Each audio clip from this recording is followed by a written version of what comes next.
धन्यवाद मान्यवर।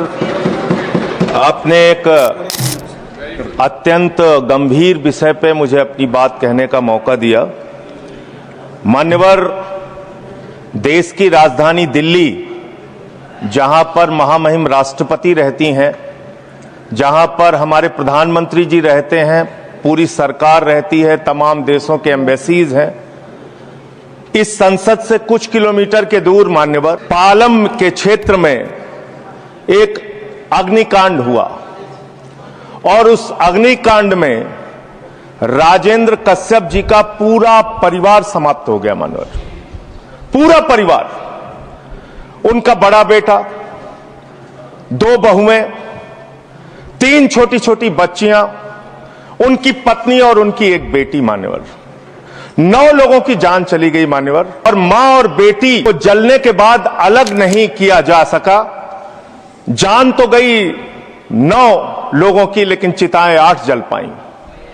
इतनी दुर्भाग्यपूर्ण घटना हुई, लेकिन बड़े अफसोस के साथ कहना पड़ रहा है मान्यवर, जब वो लोग चीख रहे थे, चिल्ला रहे थे, उनके बच्चे कह रहे थे हमें बचा लो बचा लो, जो फायर ब्रिगेड की गाड़ियां गईं, उसकी हाइड्रोलिक सीढ़ी खुल नहीं रही थी।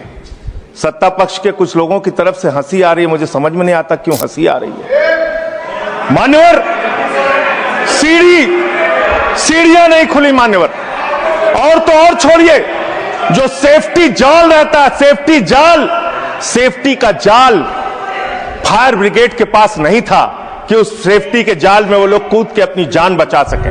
और तो और मान्यवर, बगल में गद्दे की दुकान थी, वो गद्दे वाला कहता रहा हम ये गद्दा लगा देते हैं, ये बच्चे कूद जाएंगे, इनकी जान बच जाएगी, लेकिन वो गद्दा भी नहीं लगाने दिया गया। यानी कि ये सरकारी लापरवाही के कारण की गई हत्या है मान्यवर। और जो भी दोषी अधिकारी हैं, उनके खिलाफ हत्या का मुकदमा दर्ज करके कार्रवाई होनी चाहिए। और कल दिल्ली सरकार के मंत्री ने कहा मान्यवर कि इसमें गलती तो उसी परिवार की थी। इतनी निर्दयता आप लाते कहां से हैं? इतनी निर्दयता आप कहां से लाते हैं?